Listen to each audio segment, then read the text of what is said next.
ಧರ್ಮೇಂದ್ರ ಪ್ರಧಾನ್ ಅವರು ಬರೆದಿರೋದು.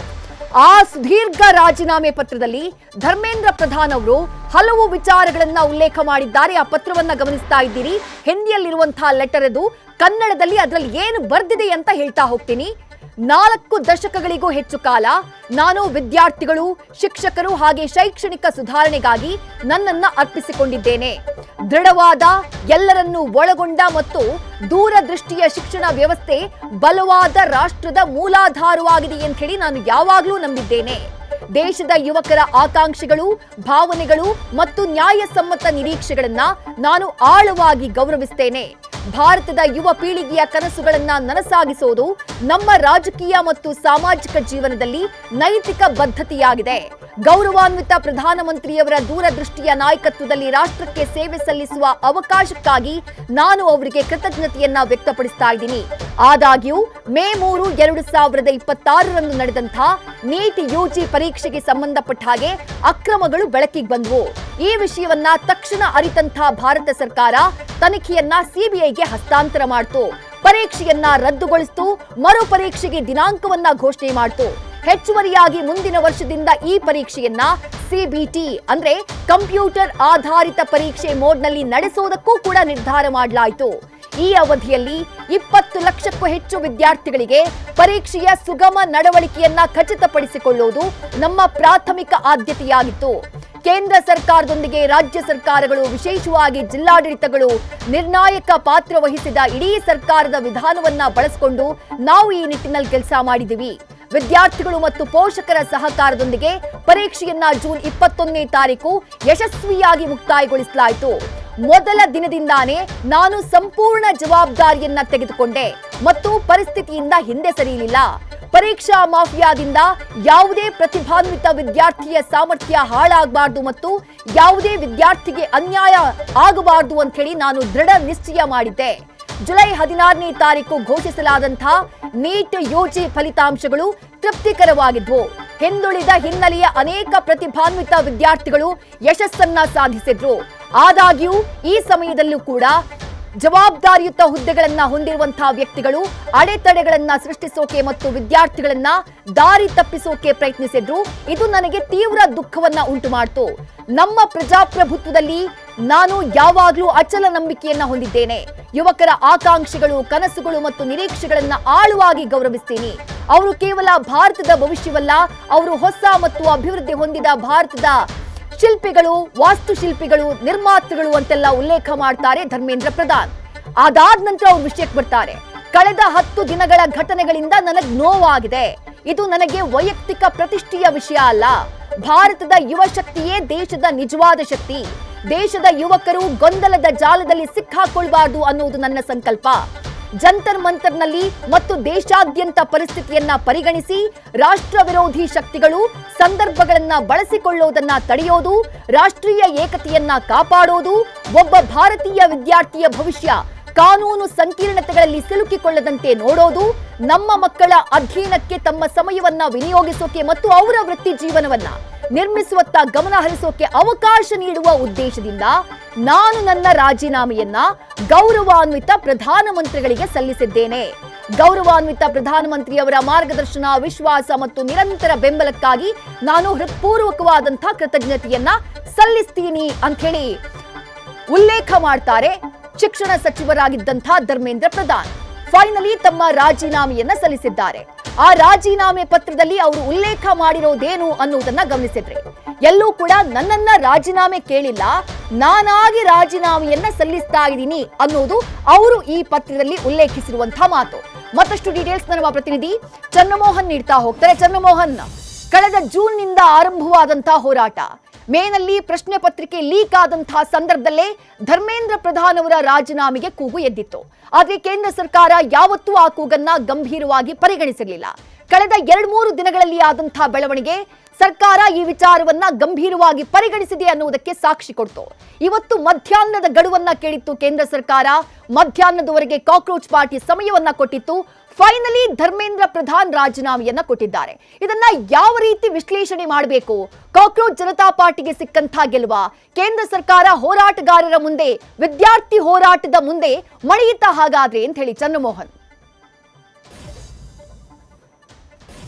ಹೌದು ವಿದೇಶಿ, ಈಗ ಮುಖ್ಯವಾಗಿ ಕೇಂದ್ರ ಸರ್ಕಾರ ದೇಶದ ಯುವಶಕ್ತಿಯ ಮುಂದೆ ಮಣಿದಿದೆ. ಜೊತೆಗೆ ನೀಟ್ ಪ್ರಶ್ನೆ ಪತ್ರಿಕೆ ಲೀಕ್ ಆಗಿದ್ದಕ್ಕೂ ಕೂಡ ಈಗ ಉನ್ನತ ಮಟ್ಟದ ತಲೆದಂಡ ಆಗಿದೆ. ಅದರಲ್ಲೂ ಕೂಡ ಕೇಂದ್ರ ಸಚಿವರ ತಲೆದಂಡ ಆಗಿದೆ.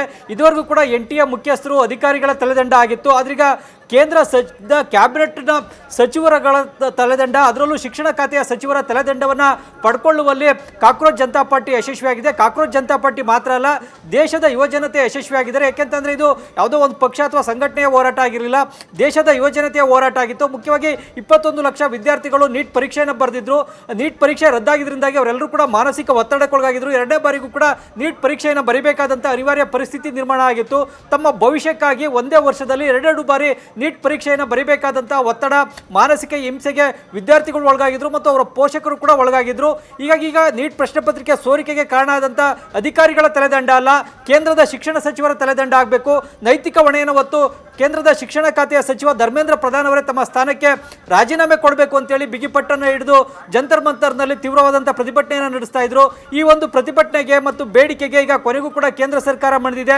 ದೇಶದ ಯುವಶಕ್ತಿಯ ಮುಂದೆ ಯಾವ ಕೇಂದ್ರ ಸರ್ಕಾರವೂ ಕೂಡ ಎದುರಿಸಿ ನಿಲ್ಲಿಕ್ಕಾಗೋದಿಲ್ಲ ಅನ್ನೋದು ಇದರಿಂದ ಸಾಬೀತಾಗಿದೆ.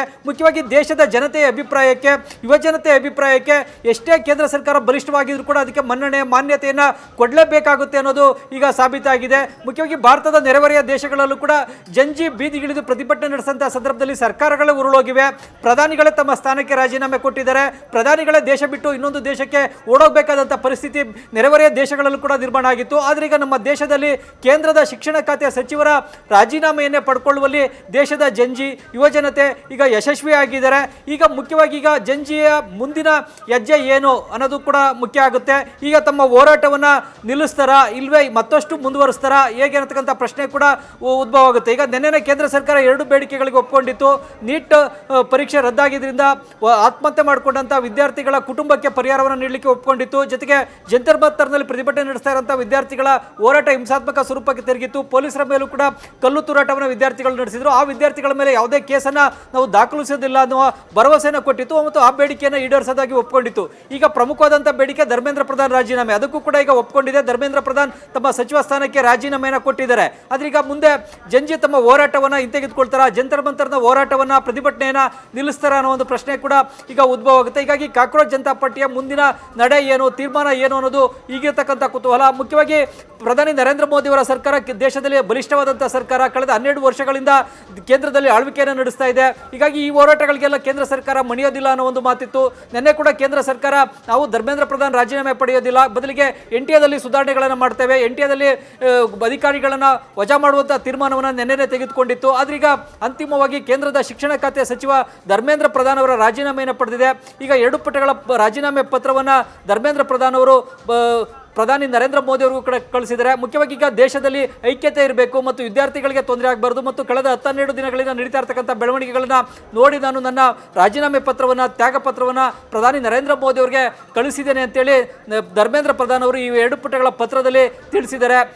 ಈ ಮೂಲಕವಾಗಿ ತಮ್ಮ ಸಚಿವ ಸ್ಥಾನಕ್ಕೂ ಕೂಡ ರಾಜೀನಾಮೆ ಕೊಟ್ಟಿದ್ದಾರೆ. 3 ದಿನಗಳ ಹಿಂದೆ ಇದೇ ಧರ್ಮೇಂದ್ರ ಪ್ರಧಾನ್ ಅವರು ಲೋಕಸಭೆಯಲ್ಲಿ ಮಾತಾಡ್ತಾ ನೀವು ನಿಮ್ಮ ಖಾತೆಗೆ ರಾಜೀನಾಮೆಯನ್ನು ಕೊಡ್ತೀರಾ ಅನ್ನೋ ಒಂದು ಪ್ರಶ್ನೆಯನ್ನು ಕೇಳಿದಂಥ ಸಂದರ್ಭದಲ್ಲಿ ನಾನು ಪ್ರಧಾನಿ ಮೋದಿ ಅವರ ದಯೆನಲ್ಲಿದ್ದೇನೆ, ಅವರ ಮರ್ಸಿನಲ್ಲಿ ನಾವು ಯಾವುದೇ ಒಂದು ಆರೋಪಗಳ ಬಗ್ಗೆ ಕೇಂದ್ರ ಸರ್ಕಾರ ಕ್ಯಾಬಿನೆಟ್ ಒಂದು ಸಾಮೂಹಿಕ ಹೊಣೆಗಾರಿಕೆಯನ್ನು ಹೊತ್ತುಕೊಂಡು ಸಾಮೂಹಿಕವಾಗಿಯೇ ಉತ್ತರವನ್ನು ಕೊಡ್ತೇವೆ ಅನ್ನೋ ಒಂದು ಮಾತನ್ನು ಹೇಳಿದ್ರು.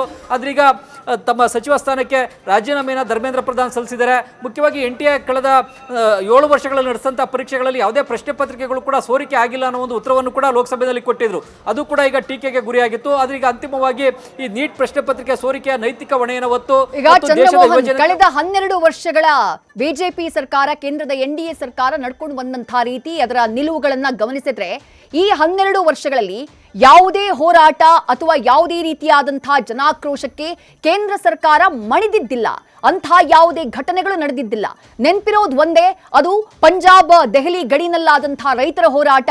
3 ಹೊಸ ಕಾನೂನನ್ನೇ ಜಾರಿಗೆ ತರುವುದಕ್ಕೆ ಕೇಂದ್ರ ಸರ್ಕಾರ ಮುಂದಾಗಿತ್ತು. ರೈತರ ಹೋರಾಟಕ್ಕೆ ಮಣಿದು ಅದನ್ನ ವಾಪಸ್ ಪಡೆಯುವಂತಹ ಕೆಲಸ ಮಾಡ್ತು. ಅದನ್ನ ಹೊರತುಪಡಿಸಿದಂತೆ ಈ 12 ವರ್ಷಗಳಲ್ಲಿ ಕೇಂದ್ರ ಸರ್ಕಾರ ಮಣಿಯಿತು ಅನ್ನುವಂತಹ ಸಿಚುವೇಶನ್ ನಿರ್ಮಾಣ ಆಗಿರಲಿಲ್ಲ. ಬಟ್ ಈ ಬಾರಿ ಖುದ್ದು ಪ್ರಧಾನಿ ನರೇಂದ್ರ ಮೋದಿ ಅವರು ಸೆಲ್ಫಿ ವಿಡಿಯೋ ಮಾಡೋ ತನಕ ಯಾವ ಪ್ರಧಾನಿಯವರನ್ನ ಮೌನಕ್ಷರನಾಗಿದ್ದಾರೆ ಎನ್ನುವಂತಹ ಆಕ್ರೋಶ ವ್ಯಕ್ತವಾಗ್ತಾ ಇರುತ್ತೋ ಅದೇ ಪ್ರಧಾನಿ ಮಾತನಾಡೋ ಹಾಗಾಗ್ಬಿಡುತ್ತೆ. ಅದೇ ಪ್ರಧಾನಿ ಸೆಲ್ಫಿ ವಿಡಿಯೋಗಳನ್ನ ಮಾಡ್ತಾರೆ. ಜೊತೆಗೆ ಕೇಂದ್ರ ಸರ್ಕಾರ ಇದೇ ವಿಚಾರವಾಗಿ ಫೈನಲಿ ಕ್ಯಾಬಿನೆಟ್ ಮೀಟ್ ಮಾಡುತ್ತೆ. ಅಂದ್ರೆ ಇಷ್ಟು ಬಗ್ಗೋದಕ್ಕೆ ಏನು ಕಾರಣ ಆಯ್ತು? ಕೇಂದ್ರ ಸರ್ಕಾರ ಕಾಡಿದಂತಹ ಆತಂಕ ಏನು ಅಂತ ಹೇಳಿ ಚಂದ್ರಮೋಹನ್. ಮುಖ್ಯವಾಗಿ ಪ್ರಧಾನಿ ಮೋದಿ ಅವರು ಕೂಡ ಹೇಳ್ತಾರೆ, ದೇಶದ ಭವಿಷ್ಯವೇ ದೇಶದ ಯುವಜನತೆ ಅಂತ. ಹಾಗಾಗಿ ದೇಶದ ಯುವಜನತೆಯ ಒಂದು ಒತ್ತಡ, ಅಭಿಪ್ರಾಯ ಮತ್ತು ಅವರ ಹೋರಾಟ, ಈ ಪ್ರತಿಭಟನೆಗಳಿಗೆ ಮನ್ನಣೆಯನ್ನು, ಮಾನ್ಯತೆಯನ್ನು ಕೊಡಬೇಕಾಗಿದೆ. ಈಗ ಮುಖ್ಯವಾಗಿ ಅವರ ಬೇಡಿಕೆಗಳನ್ನು ಈಡೇರಿಸ್ತಾ ಹೋದರೆ ಈ ಒಂದು ಪ್ರತಿಭಟನೆ ಮತ್ತಷ್ಟು ಜಾಸ್ತಿ ಆಗ್ಬೋದು. ಈಗ ದೆಹಲಿನಲ್ಲಿ ತೀವ್ರವಾಗಿ ನಡೀತಾ ಇದೆ. ಜಂತರ್ ಮಂತರ್ಗೆ ಮತ್ತು ಜಂತರ್ ಮಂತರ್ನ ಸುತ್ತಮುತ್ತಲ 5-6 ಕಿಲೋಮೀಟರ್ವರೆಗೂ ಕೂಡ ಈ ಪ್ರತಿಭಟನೆ ವ್ಯಾಪಿಸಿದೆ. ಅದು ಇಡೀ ದೆಹಲಿಯನ್ನು ವ್ಯಾಪಿಸ್ಬೋದು, ಇಡೀ ದೇಶವನ್ನು ವ್ಯಾಪಿಸ್ಬೋದು ಅನ್ನೋ ಒಂದು ಭಯ, ಆತಂಕ ಕೂಡ ಕೇಂದ್ರ ಸರ್ಕಾರಕ್ಕಿದೆ. ಮತ್ತು ಈ ಪ್ರತಿಭಟನೆ ಹೆಚ್ಚಾದಷ್ಟು ಕೂಡ ಅದನ್ನು ನಿಯಂತ್ರಣ ಮಾಡುವಂಥದ್ದು ಕೂಡ ಕಷ್ಟ ಆಗುತ್ತೆ. ಕಾಳ್ಗಿಚ್ಚಿನಂತೆ ಇಡೀ ದೇಶವನ್ನು ವ್ಯಾಪಿಸಿದಂಥ ಸಂದರ್ಭದಲ್ಲಿ ಅದನ್ನು ಕಂಟ್ರೋಲ್ ಮಾಡಲಿಕ್ಕೆ ಆಗೋದಿಲ್ಲ. ಅದಕ್ಕೆ ನೇಪಾಳದಲ್ಲಿ ನಡೆದಂಥ ಪ್ರತಿಭಟನೆ ಆಗ್ಬೋದು ಅಥವಾ ಬಾಂಗ್ಲಾದೇಶದಲ್ಲಿ ನಡೆದಂತಹ ಯುವಜನತೆಯ ಪ್ರತಿಭಟನೆ ಆಗ್ಬೋದು, ಅವುಗಳೇ ಸಾಕ್ಷಿಯಾಗಿವೆ, ನಮ್ಮ ಕಣ್ಣು ಮುಂದಿವೆ. ಇದು ಕೇಂದ್ರ ಸರ್ಕಾರದ ಕಣ್ಣು ಮುಂದೆ ಕೂಡ ಇದೆ. ಹಾಗಾಗಿನೇ ಈ ಒಂದು ಪ್ರತಿಭಟನೆ ಕೇವಲ ದೆಹಲಿಗೆ ಮಾತ್ರ ಸೀಮಿತ ಆಗದೆ ಇಡೀ ದೇಶಾದ್ಯಂತ ವ್ಯಾಪಿಸ್ಕೊಂಡ್ರೆ ಅದನ್ನು ನಿಯಂತ್ರಣ ಮಾಡಲಿಕ್ಕೆ ಆಗೋದಿಲ್ಲ. ಆ ಕಾರಣಕ್ಕಾಗಿಯೇ ಈಗ ಓರ್ವ ಸಚಿವರ ರಾಜೀನಾಮೆ ತಾನೇ ಪಡೆಯೋಣ, ಒಂದು ನೈತಿಕ ರೆಸ್ಪಾನ್ಸಿಬಿಲಿಟಿಯನ್ನು ಫಿಕ್ಸ್ ಮಾಡುವಂಥ ಕೆಲಸವನ್ನು ಕೂಡ ನಾವು ಮಾಡಿದಂತಾಗುತ್ತೆ. ಮತ್ತು ಈ ಮೂಲಕವಾಗಿ ಯುವಜನತೆಗೂ ಕೂಡ ಒಂದು ಸಂದೇಶವನ್ನ ಮತ್ತು ದೇಶದ ರಾಜಕೀಯದ ವಲಯಕ್ಕೂ ಕೂಡ ಒಂದು ಸಂದೇಶವನ್ನು ನಾವು ರವಾನೆ ಮಾಡಿದಂತಾಗುತ್ತೆ ಅನ್ನೋ ಕಾರಣಕ್ಕಾಗೂ ನರೇಂದ್ರ ಮೋದಿ ಅವರು ಧರ್ಮೇಂದ್ರ ಪ್ರಧಾನ್ ಅವರ ರಾಜೀನಾಮೆ ಪಡೆಯುವಂಥ ತೀರ್ಮಾನವನ್ನು ತೆಗೆದುಕೊಂಡಿರ್ಬೋದು. ಧರ್ಮೇಂದ್ರ ಪ್ರಧಾನ್ ಕೂಡ ಒಂದು ಯುವಜನತೆಯ ಹೋರಾಟದ ಮೂಲಕವೇ ರಾಜಕೀಯ ರಂಗಕ್ಕೆ ಬಂದು ಈಗ ಕೇಂದ್ರದಲ್ಲಿ ಶಿಕ್ಷಣ ಖಾತೆ ಸಚಿವರಾಗಿರೋರು, ಬಿಜೆಪಿ ಪಕ್ಷದಲ್ಲೂ ಕೂಡ ಹಂತ ಹಂತವಾಗಿ ಬೆಳೆದಂಥವ್ರು, ಬಿಜೆಪಿಯ ಸಂಘಟನೆಯಲ್ಲಿ ಇದ್ದಂಥವ್ರು, ಬಿಜೆಪಿ ರಾಷ್ಟ್ರೀಯ ಪ್ರಧಾನ ಕಾರ್ಯದರ್ಶಿಯಾಗಿ ಕೆಲಸ ಮಾಡಿದಂಥವ್ರು. ಆದ್ರೀಗ ಈ ಒಂದು ನೀಟ್ ಪ್ರಶ್ನೆ ಪತ್ರಿಕೆ ಸೋರಿಕೆಯ ಕಾರಣಕ್ಕಾಗಿ ಇದರ ನೈತಿಕ ಹೊಣೆಯನ್ನು ಹೊತ್ತು ಮತ್ತು ಯುವಜನತೆಯ ಬೇಡಿಕೆಯ ಕಾರಣಕ್ಕಾಗಿ ರಾಜೀನಾಮೆಯನ್ನು ಕೊಡಬೇಕಾಗಿದೆ. ಈಗ ಮುಖ್ಯವಾಗಿ ನಿನ್ನೆ ಕಾಕ್ರೋಚ್ ಜನತಾ ಪಾರ್ಟಿಯ ನಾಯಕರುಗಳು ಕೂಡ ಹೇಳ್ತಾ ಇದ್ರು, ಕೇವಲ ಧರ್ಮೇಂದ್ರ ಪ್ರಧಾನ್ ರಾಜೀನಾಮೆ ಮಾತ್ರ ಅಲ್ಲ, ನಾವು ನೆಕ್ಸ್ಟ್ ಪ್ರಧಾನಿ ಮೋದಿ ಅವರ ರಾಜೀನಾಮೆಯನ್ನು ಕೂಡ ಕೇಳ್ತೇವೆ ಅಂತೇಳಿ. ಹಾಗಾಗಿ ಮೋದಿ ಅವರ ರಾಜೀನಾಮೆಗೂ ಕೂಡ ಮುಂದೆ ಡಿಮ್ಯಾಂಡ್ ಮಾಡ್ತಾರಾ ಹೇಗೇನೋ ಒಂದು ಕುತೂಹಲ ಕೂಡ ಇದೆ. ಹಾಗಾಗಿ ಈಗ ಈ ಧರ್ಮೇಂದ್ರ ಪ್ರಧಾನ್ ರಾಜೀನಾಮೆಯ ಬೇಡಿಕೆ ಈಡೇರಿರೋದ್ರಿಂದಾಗಿ ಈಗ ಕಾಕ್ರೋಚ್ ಜನತಾ ಪಾರ್ಟಿ ಜಂತರ್ ಮಂತರ್ನ ತಮ್ಮ ಪ್ರತಿಭಟನೆಯನ್ನ ನಿಲ್ಲಿಸ್ತಾರಾ ಅಥವಾ ಮತ್ತಷ್ಟು ಮುಂದುವರಿಸಿ ಪ್ರಧಾನಿ ಮೋದಿ ಅವರ ರಾಜೀನಾಮೆಗೂ ಕೂಡ ಆಗ್ರಹಿಸ್ತಾರ ಅನ್ನತಕ್ಕಂತಹ ಪ್ರಶ್ನೆ ಕೂಡ ಈಗ ಉದ್ಭವ ಆಗುತ್ತೆ. ಇದಕ್ಕೀಗ ಇನ್ನು ಕೆಲವೇ ಗಂಟೆಗಳಲ್ಲಿ ಕಾಕ್ರೋಚ್ ಜನತಾ ಪಾರ್ಟಿಯ ನಾಯಕರುಗಳ ಉತ್ತರವನ್ನ ನೀಡಬೇಕಾಗಿದೆ. ವಿದ್ಯಾಶ್ರೀ. ಚಂದ್ರಮೋಹನ್, ಈ ನೀಟ್ ಪರೀಕ್ಷಾ ಅಕ್ರಮ ಹೊರಗಡೆ ಬಂದಂತಹ ನಂತರದಲ್ಲಿ ಕೇಂದ್ರ ಸರ್ಕಾರ ತೆಗೆದುಕೊಂಡಂತಹ ಕ್ರಮಗಳ ಬಗ್ಗೆ ಸೋಷಿಯಲ್ ಮೀಡಿಯಾದಲ್ಲಿ ತಾವು ಹಾಕಿದಂತಹ ಪೋಸ್ಟ್ನಲ್ಲಿ ಧರ್ಮೇಂದ್ರ ಪ್ರಧಾನ್ ಉಲ್ಲೇಖ ಮಾಡಿದ್ದಾರೆ. ಅಕ್ರಮ ಹೊರಗಡೆ ಬಂದ ತಕ್ಷಣ ತನಿಖೆಗೆ ಸೂಚನೆಯನ್ನ ಕೊಡಲಾಗುತ್ತೆ, 10 ದಿನದಲ್ಲಿ ಮರುಪರೀಕ್ಷೆಯನ್ನ ಘೋಷಣೆ ಮಾಡಲಾಗುತ್ತೆ, ಅದಾದ ನಂತರ ಯಶಸ್ವಿಯಾಗಿ ಮರುಪರೀಕ್ಷೆಯನ್ನು ನಡೆಸಲಾಗುತ್ತೆ. ಸೈಮಲ್ಟೇನಿಯಸ್ಲಿ ಸಿಬಿಐ ತನಿಖೆ ಕೂಡ ಆಗ್ತಾ ಇದೆ, ಹಲವರ ಬಂಧನ ಕೂಡ ಆಗಿದೆ. ಅಂದ್ರೆ ಕೇಂದ್ರ ಸರ್ಕಾರ ಜೊತೆಗೆ ಕಂಪ್ಯೂಟರ್ ಬೇಸ್ಡ್ ಎಕ್ಸಾಮ್ ಅನ್ನ ಮುಂದಿನ ದಿನಗಳಲ್ಲಿ ನಡೆಸೋದಕ್ಕೂ ಕೂಡ ಆಲ್ರೆಡಿ ಕ್ರಮವನ್ನ ತೆಗೆದುಕೊಂಡಾಗಿದೆ. ಅಂದ್ರೆ ಏನೇನು ಕ್ರಮಗಳನ್ನ ತೆಗೆದುಕೊಳ್ಳಲಾಗಿದೆಯೋ ಆ ತೆಗೆದುಕೊಂಡಂತಹ ಕ್ರಮಗಳನ್ನ ಯುವ ಜನತೆಗೆ ರೀಚ್ ಮಾಡಿಸುವಲ್ಲಿ ಕೇಂದ್ರ ಸರ್ಕಾರ ಫೇಲ್ಯೂರ್ ಆಯ್ತಾ ಅಂತ ಹೇಳಿ. ಯಾಕಂದ್ರೆ ರಾಜೀನಾಮೆ, ನೈತಿಕ ಹೊಣೆಯನ್ನ ಹೊತ್ತು ರಾಜೀನಾಮೆಯನ್ನ ಕೊಡಬೇಕು. NTA ನಲ್ಲಿ ಸರ್ಜರಿ ಮಾಡುವಂತಹ ಕೆಲಸ ಕೇಂದ್ರ ಸರ್ಕಾರ ಮಾಡಿತ್ತು. ಆ ಡಿಪಾರ್ಟ್ಮೆಂಟ್ ನ ಹೆಡ್ ಇದ್ದಾರೆ ಅಥವಾ ಸಚಿವರಿದ್ದಾರೆ ಅನ್ನುವಂತಹ ಒಂದೇ ಒಂದು ಕಾರಣಕ್ಕೆ ಧರ್ಮೇಂದ್ರ ಪ್ರಧಾನ್ ಅವರ ರಾಜೀನಾಮೆಗೆ ಇಡೀ ಕಾಕ್ರೋಚ್ ಜನತಾ ಪಾರ್ಟಿ ಯುವ ಸಮೂಹ ಪಟ್ಟನ್ನ ಹಿಡಿಯುವಂತಹ ಕೆಲಸ ಮಾಡ್ತು. ಆದ್ರೆ ಕೇಂದ್ರ ಸರ್ಕಾರ ಈ ಅಕ್ರಮಕ್ಕೆ ಸಂಬಂಧಪಟ್ಟ ಹಾಗೆ ಇದುವರೆಗೆ ತಾನು ತೆಗೆದುಕೊಂಡಂತಹ ಕ್ರಮಗಳಿಗೆ ಸಂಬಂಧಪಟ್ಟ ಹಾಗೆ ಯುವ ಜನತೆಗೆ ಅದನ್ನ ರೀಚ್ ಮಾಡಿಸುವಲ್ಲಿ ಫೇಲ್ಯೂರ್ ಆಯ್ತಾ ಅಂತ ಹೇಳಿ ಚಂದ್ರಮೋಹನ್. ವಿದೇಶಿ ಈಗ NTA ನಲ್ಲಿ ಮಾಡಿರುವಂಥ ಬದಲಾವಣೆಗಳು ಮತ್ತು ಶಿಕ್ಷಣ ಇಲಾಖೆಯ ಕಾರ್ಯದರ್ಶಿಯ ಬದಲಾವಣೆ ಆಗ್ಬೋದು, ಉನ್ನತ ಶಿಕ್ಷಣ ಇಲಾಖೆಯ ಕಾರ್ಯದರ್ಶಿ ಬದಲಾವಣೆ, ಇವೆಲ್ಲವನ್ನು ಕೂಡ ಈಗ ಜನರಿಗೆ ಮತ್ತು ಯುವಜನತೆಗೂ ಕೂಡ ತಿಳಿಸುವಲ್ಲಿ ಕೇಂದ್ರ ಸರ್ಕಾರ ಏನೋ ಯಶಸ್ವಿ ಆಗಿದೆ. ಆದರೆ ಅವುಗಳಿಂದ ಈಗ ಯುವಜನತೆ ತೃಪ್ತಿಯಾಗಿಲ್ಲ. ಏನಂತಂದ್ರೆ ಉನ್ನತ ಮಟ್ಟದಲ್ಲೇ ತಲೆದಂಡ ಆಗಬೇಕು, ಕೇವಲ ಸಣ್ಣ ಪುಟ್ಟವ್ರನ್ನ ಅಧಿಕಾರಿಗಳನ್ನ ತಲೆದಂಡ ಮಾಡಿದ್ರೆ ಸಾಧ್ಯವಾಗೋದಿಲ್ಲ. ಇದರ ನೈತಿಕ ಹೊಣೆಯನ್ನ ಸರ್ಕಾರದ ಉನ್ನತ ಮಟ್ಟದಲ್ಲಿರುವಂಥವ್ರು, ಈ ಶಿಕ್ಷಣ ಖಾತೆ ಹೊಣೆಗಾರಿಕೆಯನ್ನು ಒತ್ತಿರ್ತಕ್ಕಂಥ ಸಚಿವರೇ ಹೊರಬೇಕು. ಹಾಗಾಗಿ ನೀಟ್ ಪ್ರಶ್ನೆ ಪತ್ರಿಕೆ ಸೋರಿಕೆ ಆಗಿರೋದ್ರ ನೇರ ಹೊಣೆಯನ್ನ ಶಿಕ್ಷಣ ಖಾತೆಯ ಸಚಿವರೇ ಹೊರಬೇಕು, ಕ್ಯಾಬಿನೆಟ್ ಸಚಿವರೇ ಹೊರಬೇಕು, ಅವರು ತಲೆದಂಡ ಆಗಬೇಕು ಅಂತೇಳಿ ಯುವಜನತೆ ಪಟ್ಟಣ ಹಿಡಿದಿದ್ರು. ಈ ಕಾರಣಕ್ಕಾಗಿಯೇ ಈಗ ಜಂತರ್ ಮಂತರ್ನಲ್ಲಿ ಈಗ ಕಳೆದ ತಿಂಗಳ 20ನೇ ತಾರೀಕಿಂದಲೂ ಕೂಡ ತೀವ್ರವಾದಂಥ ಪ್ರತಿಭಟನೆ ಹೋರಾಟಗಳನ್ನು ನಡೆಸಿದ್ರು. ಇದು ಈಗ ಯಶಸ್ವಿಯಾಗಿದೆ. ಮುಖ್ಯವಾಗಿ ಅಭಿಜಿತ್ ದೀಪ್ಗೆ ಅವರು ಕಾಕ್ರೋಚ್ ಜನತಾ ಪಾರ್ಟಿಯನ್ನು ಹುಟ್ಟಾಕ್ದಂಥ ಸಂದರ್ಭದಲ್ಲಿ ಅಮೆರಿಕಾದಲ್ಲಿದ್ದರು. ಅಭಿಜಿತ್ ದೀಪ್ಗೆ ಭಾರತಕ್ಕೆ ಬಂದಿರಲಿಲ್ಲ. ಆದರೆ ಅದಕ್ಕೆ ಸೋಷಿಯಲ್ ಮೀಡಿಯಾದಲ್ಲಿ ಭಾರಿ ಬೆಂಬಲ ಸಿಕ್ತು, ಹೆಚ್ಚಿನ ಫಾಲೋವರ್ಸ್ಗಳು ಉಟ್ಕೊಂಡ್ರು. ಎಲ್ಲ ಬಿಜೆಪಿಯನ್ನು ಹೊರತುಪಡಿಸಿ ಉಳಿದ ಎಲ್ಲ ರಾಜಕೀಯ ಪಕ್ಷಗಳು ಕೂಡ ಅದನ್ನು ಬೆಂಬಲಿಸಲಿಕ್ಕೆ ಶುರು ಮಾಡಿದ್ರು. ಮುಖ್ಯವಾಗಿ ಆಮ್ ಆದ್ಮಿ ಪಾರ್ಟಿ ಆಗ್ಬೋದು, ಸಮಾಜವಾದಿ ಪಾರ್ಟಿ ಆಗ್ಬೋದು, ಕಾಂಗ್ರೆಸ್ ಪಾರ್ಟಿ, TMC ಪಾರ್ಟಿ, ಎಲ್ಲ ಪಕ್ಷಗಳ ನಾಯಕರುಗಳು, ಕಾರ್ಯಕರ್ತರುಗಳು ಕೂಡ ಈ ಕಾಕ್ರೋಚ್ ಜನತಾ ಪಾರ್ಟಿಯನ್ನು ಸೋಷಿಯಲ್ ಮೀಡಿಯಾದಲ್ಲಿ ಫಾಲೋ ಮಾಡಲಿಕ್ಕೆ ಶುರು ಮಾಡಿದ್ರು. ನಾವು ಕೂಡ ಕಾಕ್ರೋಚ್ಗಳು, ನಾವು ಕೂಡ ಕಾಕ್ರೋಚ್ ಜನತಾ ಪಾರ್ಟಿಯನ್ನು ಬೆಂಬಲಿಸ್ತೇವೆ ಅಂತೇಳಿ ಅದನ್ನು ಫಾಲೋ ಮಾಡಲಿಕ್ಕೆ ಶುರು ಆದರು. ಹೀಗಾಗಿ ಬಿಜೆಪಿಯನ್ನು ಹೊರತುಪಡಿಸಿದಂಥ ಉಳಿದೆಲ್ಲ ರಾಜಕೀಯ ಪಕ್ಷಗಳ ನಾಯಕರು, ಕಾರ್ಯಕರ್ತರ ಬೆಂಬಲ ಈ ಕಾಕ್ರೋಚ್ ಜನತಾ ಪಾರ್ಟಿಗೆ ಸಿಕ್ತು, ಹೆಚ್ಚಿನ ಫಾಲೋವರ್ಸ್ಗಳಾದರು. ಮತ್ತು ಅಭಿಜಿತ್ ದೀಪ್ಗೆ ಭಾರತಕ್ಕೆ ಬಂದ ಬಳಿಕ ಅವರು ಬಂದ ತಕ್ಷಣ ಮಾಡಿದಂಥ ಕೆಲಸ ಅಂತಂದರೆ ನಮಗೆ ಜಂತರ್ ಮಂತರ್ನಲ್ಲಿ ಪ್ರತಿಭಟನೆ ನಡೆಸಲಿಕ್ಕೆ ಅನುಮತಿ ಬೇಕು ಅಂತ ಕೇಳಿದ್ದು.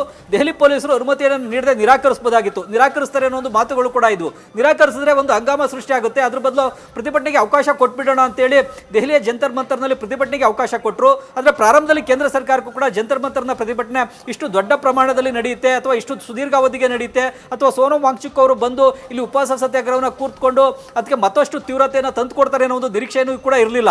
ಆದರೆ ಸೋನಮ್ ವಾಂಗ್ಚುಕ್ ಬಂದು ಉಪವಾಸ ಸತ್ಯಾಗ್ರಹ ಕೂತ ಬಳಿಕ ಅದಕ್ಕೆ ಮತ್ತಷ್ಟು ತೀವ್ರತೆ ಸಿಕ್ತು. ಈ ಜೊತೆಗೆ ಸೋನಮ್ ವಾಂಗ್ಚುಕ್ ಅವರು ಕೂಡ ಲಡಾಖ್ನಲ್ಲಿ ತಮ್ಮದೇ ಆದಂಥ ರೀತಿಯಲ್ಲಿ ಹೋರಾಟವನ್ನು ನಡೆಸಿದ್ರು. ಆ ಕಾರಣಕ್ಕಾಗೂ ಕೂಡ ಅದಕ್ಕೆ ಒಂದು ತೀವ್ರತೆ ಸಿಕ್ತು. ಈ ಒಂದು ಹೋರಾಟಕ್ಕೆ ಪ್ರಮುಖವಾದಂಥ ಒಂದು ಫೇಸ್ ಬೇಕಾಗಿತ್ತು. ಆ ಒಂದು ಫೇಸ್ ಆಗಿ ಸೋನಮ್ ವಾಂಗ್ಚುಕ್ ಅಖಾಡಕ್ಕೆ ಇಳಿದ್ರು, ಉಪವಾಸ ಸತ್ಯಾಗ್ರಹವನ್ನು ನಡೆಸಿದ್ರು. ಇದರಿಂದಾಗಿ ಹೆಚ್ಚಿನ ತೀವ್ರತೆ ಪಡ್ಕೊಳ್ತು. ಜೊತೆಗೆ ಜುಲೈ 20ನೇ ತಾರೀಕು ಲಾಠಿ ಚಾರ್ಜ್ ನಡೆಸಿದ್ರಿಂದಾಗಿ ಒಂದು ಪ್ರತಿಭಟನೆಯನ್ನ ಮಟ್ಟ ಹಾಕ್ಲಿಕ್ಕೆ ಸಾಧ್ಯ ಆಯಿತು ಅಂತೇಳಿ ಕೇಂದ್ರ ಸರ್ಕಾರ ಅಂದ್ಕೊಳ್ತು. ಜೊತೆಗೆ ಜುಲೈ 20ನೇ ತಾರೀಕಿನ ರಾತ್ರಿ ಆ ಜಂತರ್ ಮಂತರ್ನ ಪ್ರತಿಭಟನಾ ಜಾಗವನ್ನು ಸಂಪೂರ್ಣವಾಗಿ RAFನ ಪೊಲೀಸರು, ಡೆಲ್ಲಿ ಪೊಲೀಸರು ತಮ್ಮ ವಶಕ್ಕೂ ಕೂಡ ತೆಗೆದುಕೊಂಡಿದ್ರು. ಆದರೆ 21ನೇ ತಾರೀಕು ಮತ್ತೆ ಅದೇ ಜಾಗಕ್ಕೆ ಹೆಚ್ಚಿನ ಸಂಖ್ಯೆಯಲ್ಲಿ ಯುವಜನತೆ ಬಂದು ಆ ಜಾಗವನ್ನು ಮತ್ತೆ ಆಕ್ಯುಪೈ ಮಾಡಿಕೊಂಡ್ರು. ತಮ್ಮ ಪ್ರತಿಭಟನಾ ಸ್ಥಳವನ್ನು ಮತ್ತೆ ತಮ್ಮ ವಶಕ್ಕೆ ತೆಗೆದುಕೊಂಡು ಅಲ್ಲಿ ಪ್ರತಿಭಟನೆಯನ್ನು ಮುಂದುವರಿಸಿದ್ರು. ಹೀಗಾಗಿ ಜುಲೈ 20ನೇ ತಾರೀಕಿನ ಲಾಠಿ ಚಾರ್ಜ್ನ ಬಳಿಕ ಈ ಒಂದು ಪ್ರತಿಭಟನೆಗೆ ವ್ಯಕ್ತವಾದಂಥ ಬೆಂಬಲ ಮತ್ತಷ್ಟು ಕೂಡ ಹೆಚ್ಚಾಯಿತು, ಮತ್ತಷ್ಟು ತೀವ್ರತೆಯನ್ನು ಪಡ್ಕೊಳ್ತು. ಹಾಗಾಗಿನೇ ಈಗ ಕೇಂದ್ರ ಶಿಕ್ಷಣ ಸಚಿವ ಧರ್ಮೇಂದ್ರ ಪ್ರಧಾನ್ ಅವರೇ ರಾಜೀನಾಮೆ ನೀಡುವಂಥ ಪರಿಸ್ಥಿತಿಗೂ ಕೂಡ ಕಾರಣ ಆಯಿತು. ಜುಲೈ 20ನೇ ತಾರೀಕು ಲಾಠಿ ಚಾರ್ಜ್ ನಡೆದಿದೆ ಇದ್ರೆ ಇದು ಮತ್ತಷ್ಟು ತೀವ್ರ ಆಗಲಿಕ್ಕೆ ಅಥವಾ ಹೆಚ್ಚಿನ ಸಂಖ್ಯೆಯಲ್ಲಿ ಬೆಂಬಲ ವ್ಯಕ್ತವಾಗಲಿಕ್ಕೆ ಕಾರಣ ಆಗ್ತಾ ಇರಲಿಲ್ಲ. ಆದರೆ ಜುಲೈ 20ನೇ ತಾರೀಕು ನಡೆದಂತಹ ಈ ಲಾಠಿ ಚಾರ್ಜಿಂದಾಗೂ ಕೂಡ ಇದು ಪರಿಸ್ಥಿತಿ ಮತ್ತಷ್ಟು ವಿಕೋಪಕ್ಕೆ ಹೋಯಿತು. ತೀವ್ರತೆಯನ್ನು ಪಡ್ಕೊಂಡು ಈಗ ಶಿಕ್ಷಣ ಸಚಿವರ ತಲೆದಂಡವನ್ನ ಪಡ್ಕೊಳ್ಳಿಕ್ಕೂ ಕೂಡ ಕಾರಣ ಆಗಿದೆ. ಈ ಒಂದು ಲಾಠಿ ಚಾರ್ಜ್ ಚಂದ್ರಮೋಹನ್ ಕೇವಲ ವಿದ್ಯಾರ್ಥಿಗಳು ಮಾತ್ರ ಪ್ರತಿಭಟನೆಯಲ್ಲಿ ಭಾಗಿಯಾಗಿರಲಿಲ್ಲ, ಕಾಂಗ್ರೆಸ್ ಕೂಡ ಈ ಹೋರಾಟಕ್ಕೆ ಧ್ವನಿಗೂಡಿಸುವಂತಹ ಕೆಲಸ ಮಾಡ್ತು. ಕಾಂಗ್ರೆಸ್ ಸದನದಲ್ಲೂ ಕೂಡ ಧರ್ಮೇಂದ್ರ ಪ್ರಧಾನ್ ಅವರ ರಾಜೀನಾಮೆಯನ್ನ ಆಗ್ರಹಿಸಿತು. ಓವರ್ ಆಲ್ ಹೋರಾಟದಲ್ಲಿ ಈಗ ಧರ್ಮೇಂದ್ರ ಪ್ರಧಾನ್ ಅವರು ರಾಜೀನಾಮೆಯನ್ನ ಕೊಟ್ಟಾಗಿದೆ. ಕಾಂಗ್ರೆಸ್ಗೆ ಸಿಕ್ಕಿದ್ದೇನು? ಕಾಂಗ್ರೆಸ್ಗೆ ಇದನ್ನ ಜಯ ಅಂತ ಕನ್ಸಿಡರ್ ಮಾಡಬಹುದಾ, ಅಥವಾ ಕಾಂಗ್ರೆಸ್ ಇದನ್ನ ನಮಗ್ ಸಿಕ್ಕಂತಹ ವಿನ್ ಅಂತ ಹೇಳಿ ಗೇನ್ ಮಾಡ್ಕೊಳ್ಳೋಕೆ, ಎನ್ಕ್ಯಾಶ್ ಮಾಡ್ಕೊಳ್ಳೋದಕ್ಕೆ ಪ್ರಯತ್ನ ಪಡುತ್ತಾ ಅಂತ ಹೇಳಿ?